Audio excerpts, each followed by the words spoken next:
Fired up, bro. We're recording. Fired up. Get it Woo! pumped up. I like that little yeah that you did. Let's come in hot. Yeah. Let's come in hot. Coming in hot, baby. Woof. Hello, everybody. Welcome to another scintillating, sizzling. You know when they bring you the fajita plate at a Mexican food restaurant? It's just sizzling hot. It's sizzling hot. You always regret not ordering that when somebody else gets it, you know? And I got to tell you something, Adam, and this is something that you should probably know by now. You don't sell the steak. You don't sell the steak. You sell you sell the sizzle. This is why you're not the marketing guy, bro. Or even the person who speaks words. Or does the intro on the show. Or the person who should talk at all ever. Yeah, when you smell that smoke wafting off that sizzling plate and you hear the sizzle, it draws your attention. You go, man, I wish I should have got that plate, the fajitas plate. All right, we're coming in hot like that, bro. Sizzling, spicy, piquant episode of the Chocolate Bros podcast. We're the co-owners, along with one other gentleman, of the chocolate company Fortunato Chocolate. I'm Adam Pearson. You're Brian Horsley. I am Brian Horsley. That's correct. I already said that. I know, but I'm reiterating what you said and giving it a little bit more emphasis, a little bit more sizzle. Like you say, my announcement of my own name was the fajita version of your rather tepid. Sizzling hot, bro. Yes, very nice. Yes. Yeah. So if you want to check out the website of our company, FortunatoChocolate.com. We've been in business unbelievably going on 15 years now, or yeah, right in the range of 15 years. It's weird, Brian, how fast 15 years goes by. Ooh, it flies right on by, doesn't it? If I were to tell you right now, bro, something's going to happen 15 years from now, what would be your first reaction? I hope I'm still alive. But the statistics say you probably won't be. Right. No, exactly. I think there's a scant chance that I shall be alive, but I would certainly, I have aspirations. Aspirationally, I want to still be alive. Plus, you engage in pretty dangerous activities. I do some dangerous activities, much less than I have at other times in my life. So I think there's a good chance that I might be crippled, but possibly alive. Yeah, you're something of a thrill seeker. Likely crippled, but possibly living. That's what I would say. Yeah, we'll probably still be in business one way or another, but you might. Anyways, don't want things to get too morose here. So let's get back onto the light side of the ledger. Let's keep it light, Adam. Yeah, keep it light. So if you want to check us out, FortunatoChocolate.com. All kinds of products up there, including a new product that I just put up today, Brian. Did you know that I put a new product online today? I did not know you put a new product online today. What is that product, Adam? The new quinoa chia bar. That bar is toasty, roasty, and delicious. We weren't planning on putting any more new products online because we're coming into the hot season now. Yes. And also, we already have so many products that we have to make all the time. Another product online was challenging. But I couldn't deny that bar is just undeniable. It needs to have a wide audience. It's got that texture. It's got that crunchy kind of quinoa pop texture. It's got that good roasty flavor. It's just a great bar. It's not complicated. It's a simple pleasure. It is. And to me, the chia is really a nice little touch. Javier always adds a little something extra. We've got this milk chocolate, our milk chocolate strawberry bar. I don't need to say to you, we have this. I'm talking to you. You already know about it. We have a milk chocolate strawberry bar. Strawberry cranberry with nibs on a base of 47% dark milk. But you know what kind of makes that bar is the nibs. Yes, absolutely. That crunch. Just that little touch of crunch, that little bitter that's cutting through the creaminess and the sweetness.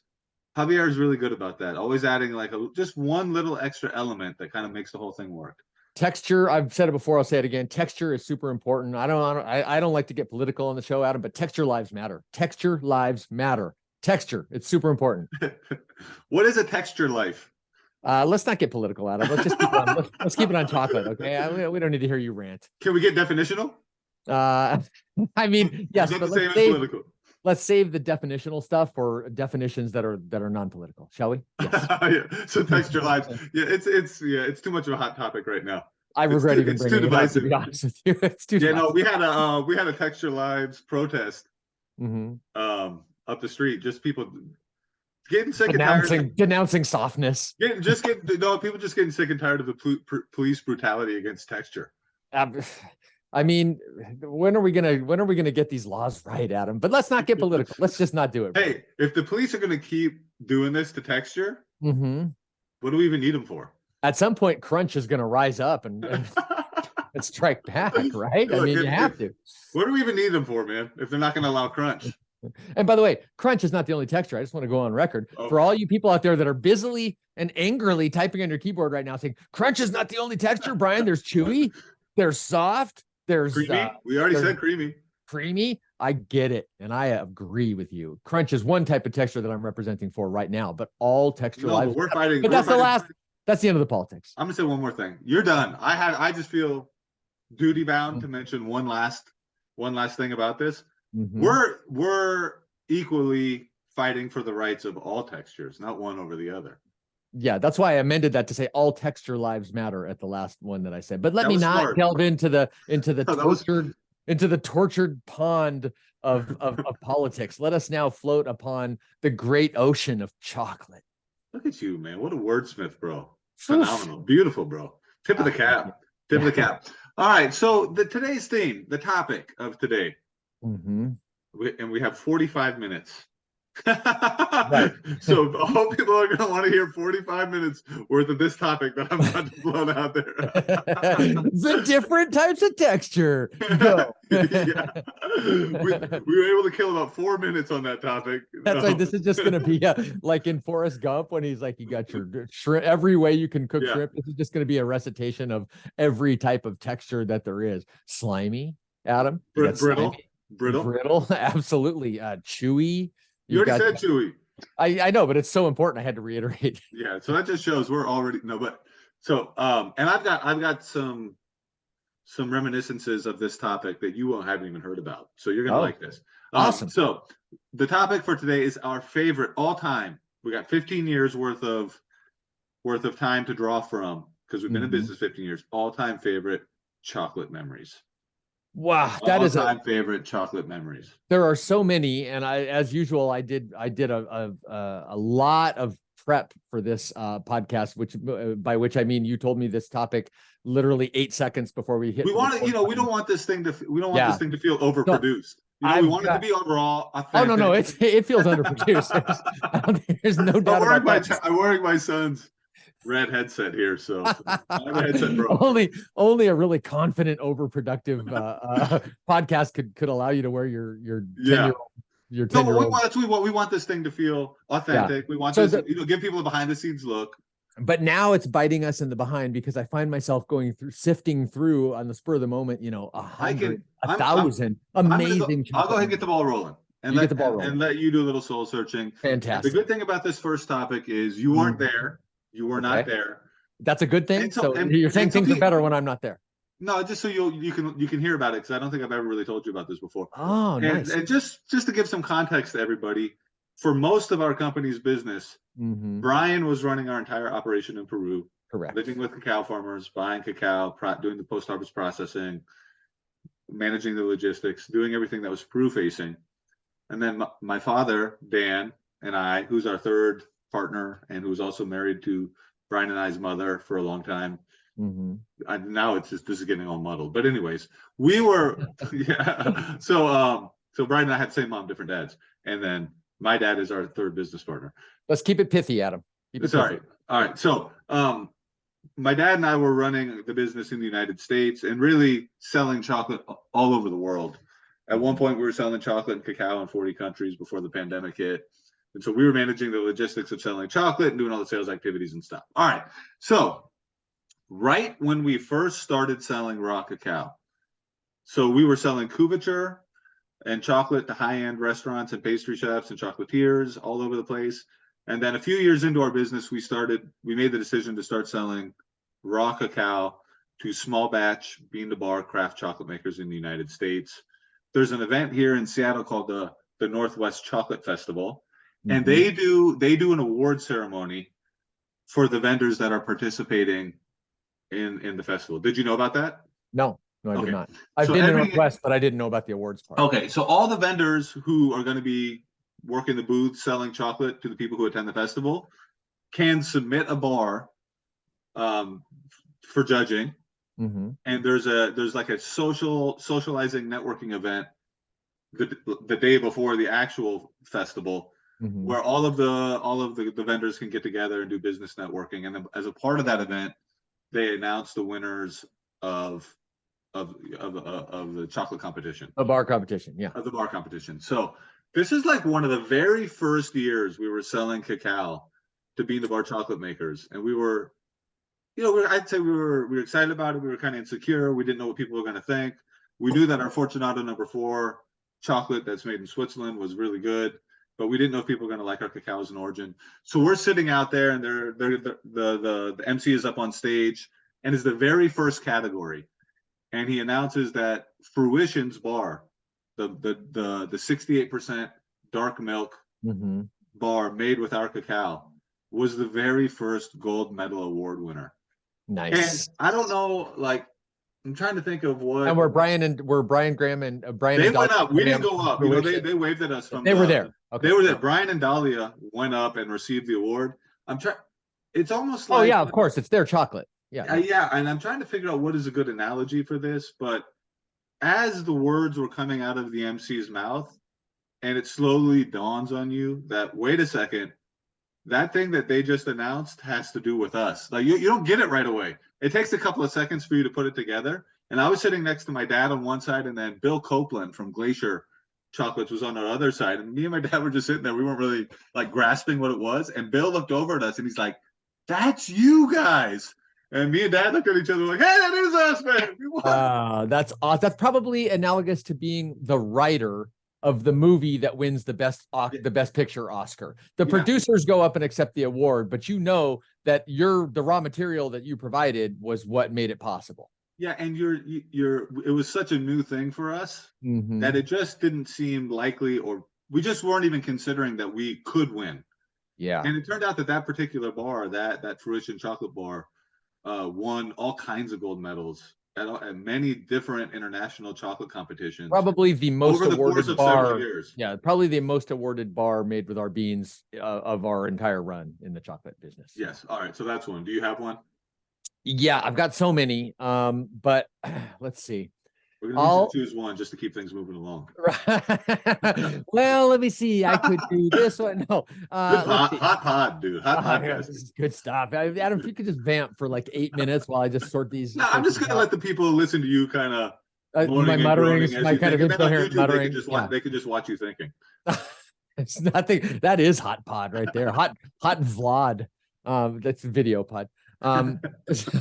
So okay, I'm gonna take it back to the very beginning, and I'm gonna go all the way back to the very first time we went out and got cacao beans in Warango, the area that we would end up deciding to do our project, permanently home base our project in. So this is the very, very ever first time.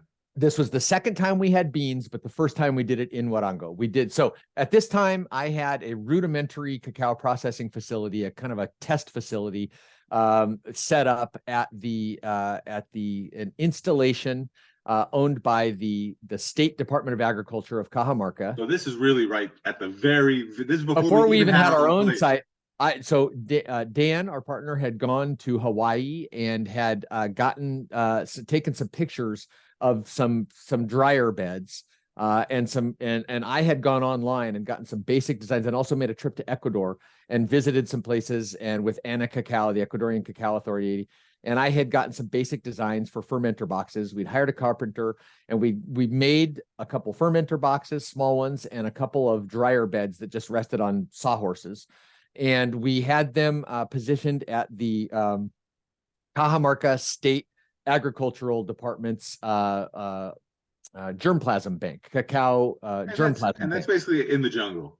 Oh, this is out in the jungle. And it's beautiful views out there. Just beautiful. You're in this unbelievable valley, this great view across the valley. And so this was an old unused, a concrete pad with a roof that was an unused vehicle bay, just open on every side. And Miguel, your brother-in-law, and I were there in Jaén, and we got beans one time. They were in the box, and we went out to get beans the second time.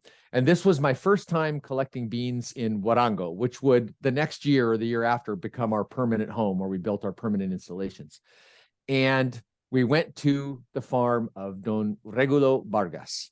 That's the most beautiful farm, dude. Don Regulo's farm. So getting there is magic. So when I say the main highway, I'm talking about a really decrepit 2-lane dirt road, right?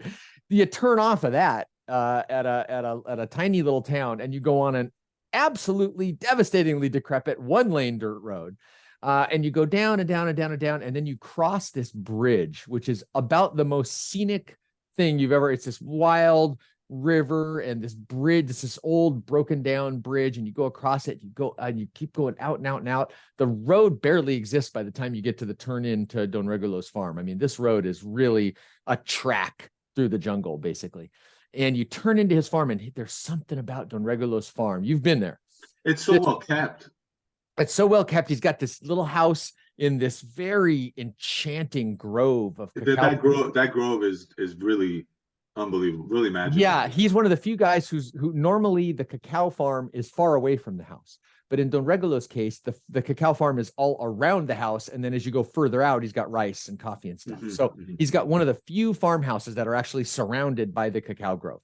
So it's this magical spot. His family are wonderful people. They invite us in to eat. The best. Don Regulo is this kind of really robust, cheerful. He's no longer, unfortunately, due to health problems. But at the time, we were all a little younger then. He was a very robust, very cheerful, funny, laugh out loud, exuberant guy, wonderful wife, wonderful family. They invite us in. We have lunch. We're taking the pods off the trees. And I remember just being so enraptured with the environment and the people and the day and the feeling. And the pods were just these perfect, beautiful. Bright yellow Pure Nacional pods right off the trunk, easy. And his whole family's there with you. His whole family's there. His son. Now, Don Regulo has a daughter who's a special needs young lady, and this young lady just took a shine to me and I to her. And we hung out the whole day. She was right with me the whole day, and she was holding my hand, and she came over and she wanted to help me do everything. And she said she was maybe 7 or 8 years old at the time. She came over and sat right next to me, and we enjoyed some of the pulp from the cacao beans together. And just what a beautiful little soul. I mean, she is just one of my favorite people, and I just love her. And gosh, everything was magical that day. And how did you end up at Don Regulo's farm? Did Noé take you out there? Noé knew that the cacao that was there was very pure and that there was enough to make a good harvest. And so we went out there that day on our motorcycle, and then we took the beans. I think we had a car hired to take the beans back. Taxi? Yeah, just one of the standard white station wagon for rent car. We weren't driving it. We didn't rent a car. We just hired a car and driver to take the stuff back. So then we had to take the beans all the way from, but at this time we didn't have a facility in Puerto Rico. And that's just one of like 1,000 farms like that out there. Yeah, exactly. And so, and it was very far away from where we needed to take the beans. So we finished at probably maybe 2 p.m. And then we made the kind of arduous trek back to Puerto Ciruelo, crossed the river on the ferry because there was no bridge back then, ran along the really bad, not yet paved highway towards Jaén, picked up the pavement and made it back to Jaén in the late afternoon, put the beans in the box. And I just remember thinking like, okay, just from a business perspective, logistically, we can go get beans and get them in the fermenter box the same day.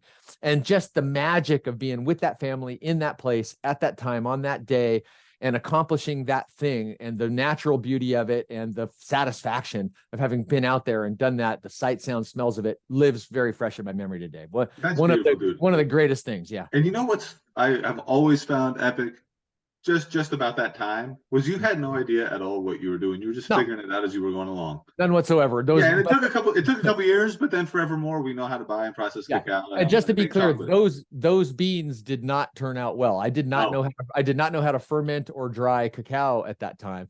And so those beans and the next 80 something batches of beans that we did not turn out well enough to make decent chocolate from. So it wasn't that we were so excited. And then, if this was a movie, we'd be. Yeah, it doesn't have a happy ending, this story.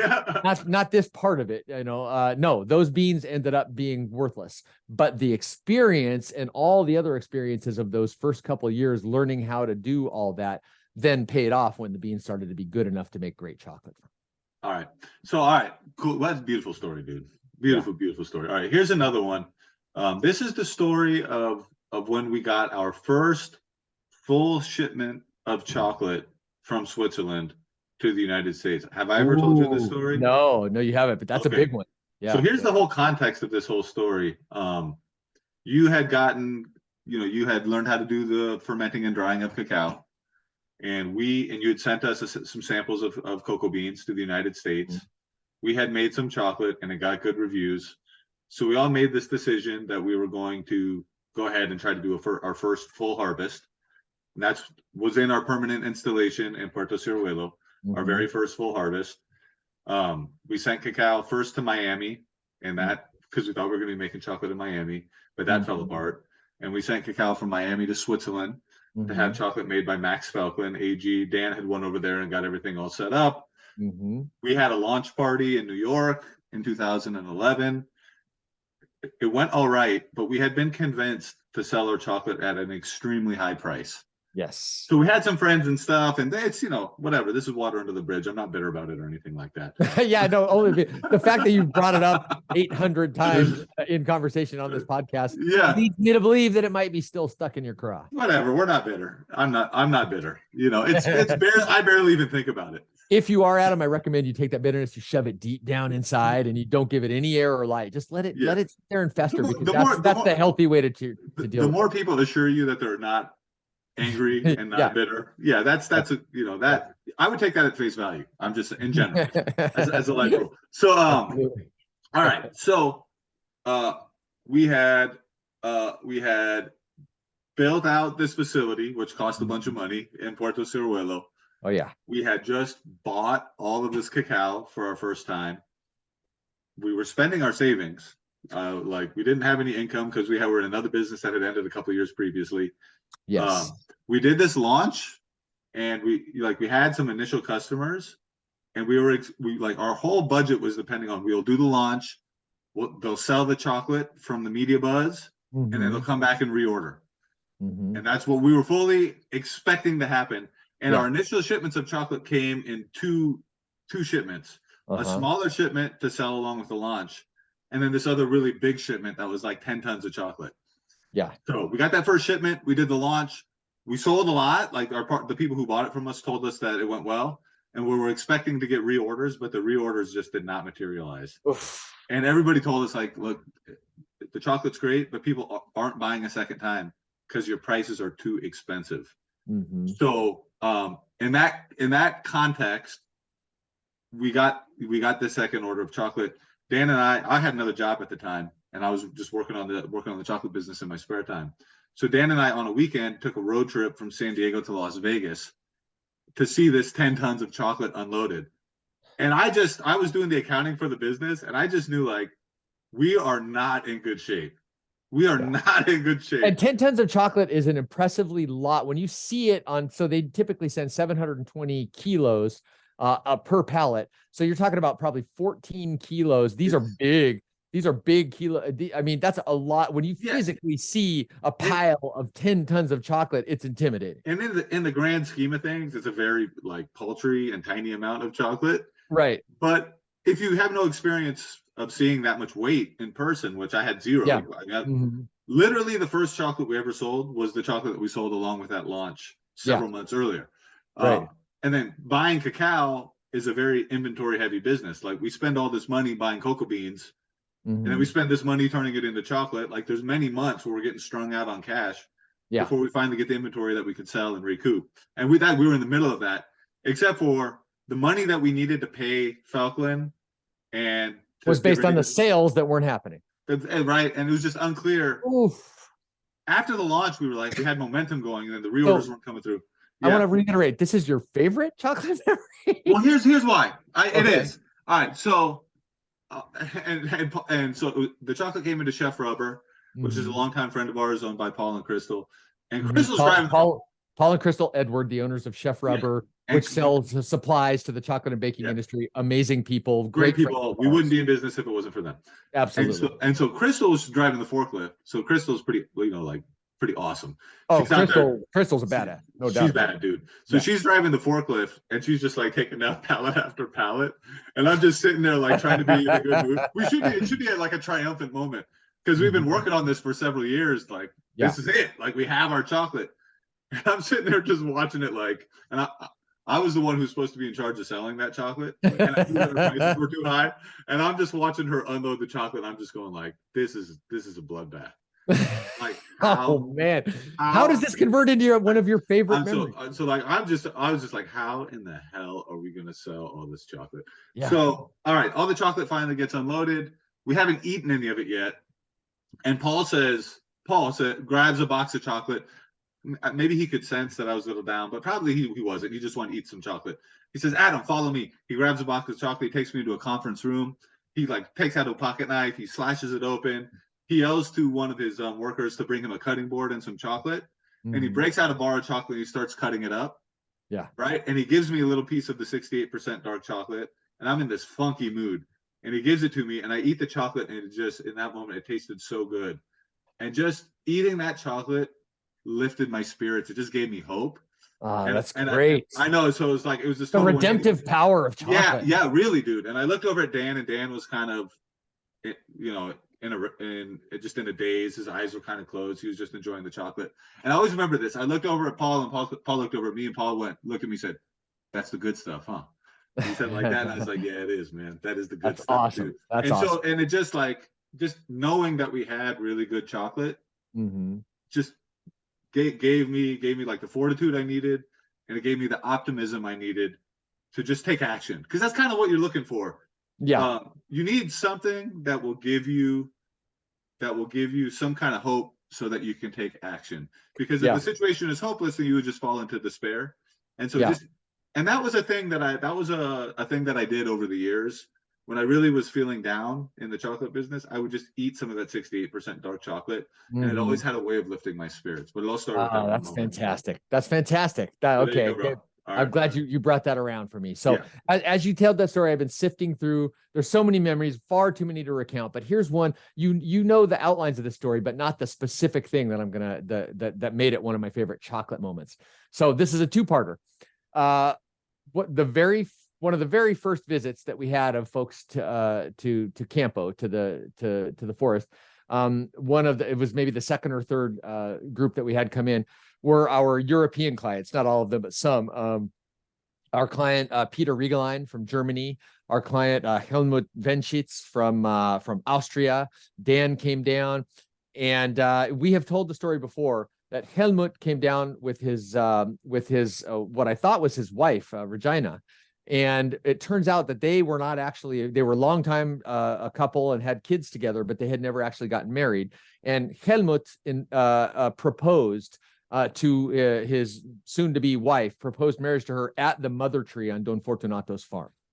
And that was an amazing moment. I wasn't there when he did it. I heard the shouting in German from Franz and Peter, who were there. And I was talking to Fortunato maybe 50 meters over, 60 feet away, and we kind of heard what sounded like happy laughing and a bunch of loud kind of excited yelling in German. And we went over there and we discovered that Helmut had asked Regina to marry him there, bended knee and the whole deal, right there at the mother tree. And that was spectacular, and it put such a gloss on that whole trip. And at that moment, spur of the moment, Helmut invited me, Peter, Franz, Dan, and Don Fortunato to attend the wedding. He was so ecstatic. Don Fortunato has never traveled internationally. He was not able to make the trip. Neither was Dan. But Peter Riegelein and myself and Franz did, in fact, make that trip. So flash cut to the next year, and I go to Switzerland. I stayed with Franz. This is our friend, our good friend and business collaborator, Franz Ziegler in Switzerland, an amazing person who's also been instrumental in the long-term success of our project. I went to the factory of Max Felklin in Schwyz, saw them, went to our wonderful Swiss client, Roger von Rotz, and saw his store and production facility. And then Franz and I took the train over to Austria for Helmut's wedding, taking a train through the high Alps. Spectacular. Can't recommend it enough. When we got there, Peter Riegelein was there, and we went to the wedding. And the wedding, it was outside of Linz, Austria, where Helmut's business is. And it was in an old converted farm. And these were the farm buildings, and the actual wedding hall was like an old converted barn that has been updated and made into a wedding facility. And We went through the wedding, and that was wonderful. And here's the moment that stands out. So Helmut is a client of ours. He bought the chocolate, the couverture that we make at Felkland, and he converts it into confections and sells it as bars. Same like with Rewind, the other guy you mentioned. Exactly. So we went through the dinner after the wedding and so forth. And then, as is the custom, many people were dressed in traditional Austrian costumes, and it was a very jolly, very friendly, very lovely. What does a traditional scene. Austrian costume look like? It's got like green velvet, and the women wear imagine the dresses that you might have seen female servers wear in Oktoberfest, serving the okay. Similar to that, but fancier, because this is not a server's outfit. And the men had a sort of a Tyrolean looking sort of green velvet with a peaked hat. And it's a specific, I'm sure if you Google Austrian wedding costume. Oh, Tyrolean. That sums it up. So I have no idea what Tyrolean means. By the way. Yeah. I just wanted to be real pertinent. So we go from where the dinner was, and we go into where the dancing and so forth. And Helmut kind of says, everybody, please follow me, and opens these double doors into this big kind of salon. And then that's where the party's going to be. And that's where all the desserts were laid out. And as he opens the double doors, I see this incredible, probably 30-foot long table with this amazing spread of chocolate confections, all made with our chocolate. He had personally made this thousands of pieces of truffles, bonbons, bars, everything, all out of our chocolate in honor of having done it. And so this 300 people come pouring out of dinner and go over to this. It was one of the most astounding displays of chocolate excess that I've ever seen. That's awesome. And all these people go over and start hitting up the chocolate. And I just watch as hundreds of people take something made with our chocolate and just go, oh, and they're loving it. And everybody is that's so good, dude. Everybody is just like what you were talking about. They're just elevated by this amazing. And I sat there and I just watched it. And I remember Peter came over to me and put his arm around my shoulder, and he said, that kind of similar, that's your chocolate. And it gave me such a great feeling, such a wonderful fulfillment for all the hard work that we have to go to get that chocolate there, and seeing the people love it, and the magic of that occasion, it really stands out.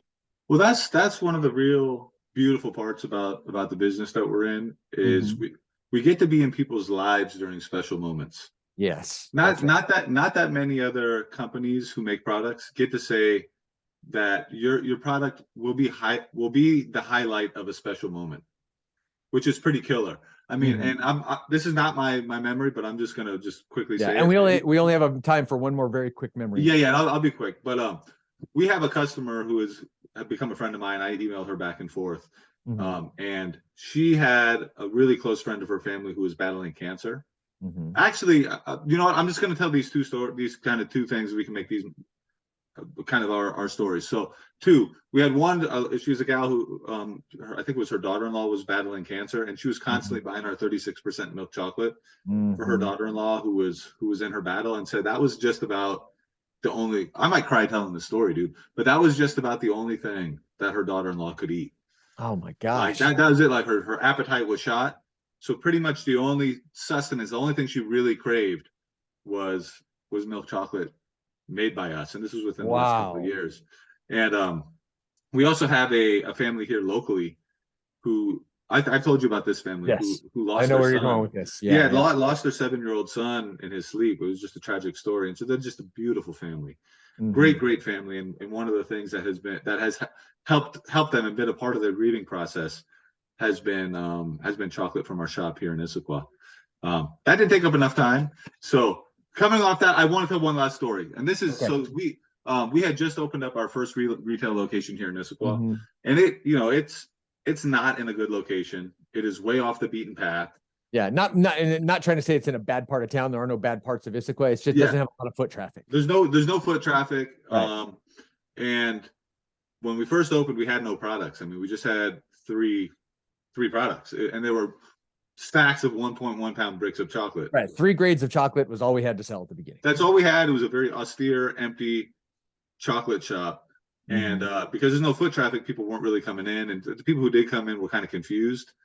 But so nothing says a great retail experience like not being able to find the place, and then once you find it, going in and being really yeah, like so what are we supposed to like? What are we supposed to do in here? What is this now? It's like, well, you could buy a pound of chocolate. You can buy 1 pound brick of chocolate.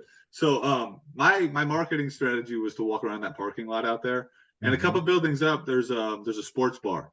Right. And my thought was I'll just go over to that sports bar and just tell people we got chocolate, and hopefully some people will come over.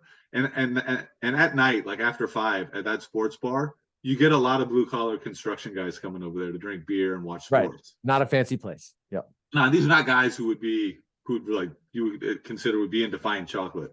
Right. And they're just, so I went over there and there's just a bunch of dudes, just scruffy dudes. They were working construction during the day. Their clothes are all beat up and covered in like paint stains and concrete stains. They got on steel-toed boots. They got these scraggly beards. They got long hair under baseball caps. They're smoking cigarettes. You know, they're standing around the bed of their truck drinking brewskis. And I walked up on them like, "Hey guys, just want to let you know, man, we just opened up a chocolate shop." And they're like, "Ah, hell, man, we'll come over and give it a shot." You know, they got that they got like the beer, the throat of cigarette smokers. Like, what the hell, man, we'll come over and give you a shot. So they walk over. You know, they're smoking cigarettes on the way over to the chocolate shop, and they came in there. They all bought milk chocolate, and those dudes became our first regular customers in that shop. And they loved it, and they loved it. They loved it. That's great. That's great. And they're the guys who they would refer to their wives or their girlfriends as their old lady. Which I like. I don't know. Like I just like they're young guys. Like they're younger than me, but for some reason they're using this whole time expression. It's because they're culturally blue collar. Like, hey man, I took some of that chocolate home to my old lady. She really likes it. That's great. Some, putting out a cigarette on their shoe before they come into the shop. And I don't know. I just really like that because it was so unexpected. So that's great. There you go.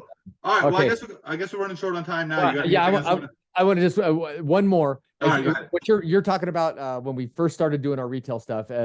Some people don't know. I handle fulfillment for online orders and customer service emails, and also the operations in Peru. But I don't really have as much as you do with the retail stores and the product mix and all that stuff. And so I didn't really hang out too much in the retail stores from a lack of time perspective. But you had asked me at one point if I could come in and help out on a Saturday morning. And we've referenced before, I think last week, that we work a regular Saturday morning shift in the store together, an owner's shift in the store. I hadn't worked in the store yet. So since I handle the customer service emails, a fair amount of people do write in and tell us how much they really love it. But a lot of people also write in because they having delivery problems, or the rare person that doesn't care for the product. I end up interacting with those people. Very few people aren't thrilled with our stuff, but if anybody isn't, I'm the one who ends up dealing with them, and that can wear you out a little bit because it's kind of the opposite of what we've been talking about. Especially when it's high volume or there's problems with the post. It's high volume, and it's mostly just delivery stuff, honestly, that I get emails about. That's all. That's 90% of it. But so or fulfillment errors, etc. But I hadn't had a chance to directly interact with really happy customers, and I went in and I worked that first shift with you on a Saturday morning. I can't tell you how uplifting it was to just be confronted by happy, chocolate-loving people that were thrilled with our stuff, with our products. It's so uplifting to know that people are loving your stuff, and the kids. That's the best, dude. The kids that come in to get a frozen banana dipped in chocolate or a cup of hot chocolate, and to see them light up when they try your stuff. Oh man, it's incredibly rewarding. That first shift that I did with you is also one of my all-time highlights of the whole thing. It was absolutely magical. So yeah, that's my number 3. All right, and I'll just say one last thing before we sign off, which is just the whole experience of seeing Javier create products and go from no products to a bunch of products. Yeah, and coming in. So I'd be out talking to people in the parking lot and just coming in at the end of the day and having him give me something to try. And just constantly being surprised by his ability to create has been really awesome and unexpected, because it's not it wasn't really even a part of our plan. And it kind of happened by surprise, and it's been the most awesome surprise. So fantastic. All right, well, let's go ahead and wrap it up. Everybody, if you want to learn more, check it out. Check out fortunatochocolate.com. That's the website. Tip of the cap to you, Brian, for doing another podcast, and a tip of the cap to myself for us getting back on our routine. Hopefully we can stick with it. Double cap tip. I really enjoy that. And I think tipped it once, tipped it again. a really bold move, tipping the cap to yourself. I think that really speaks volumes of your confidence and your self-esteem, Adam. So good for you. Yeah. So hopefully this, we can stick to this routine, and our wonderful customers and the people who enjoy this podcast will know that they have more to come. So continue to tune in, please. And Brian, you want to go ahead and sign us off with the Fortunato? I do. I want to do that. And I just want to thank everybody out there for listening, for coming into the store, buying our stuff, for going online to fortunatochocolate.com and availing yourself of our products. We can't do it without you, and we really appreciate it. And, it's getting warm. I want to say to all our friends in the warmer weather areas, we're sorry it's getting warm. It's tough to ship stuff during the warmer months, but gosh, we just appreciate everybody so much, and your business means so much to us. So thank you. And with that, I'll just say Fortunato, yum. There it is, bro. Nailed it. All right, we're out.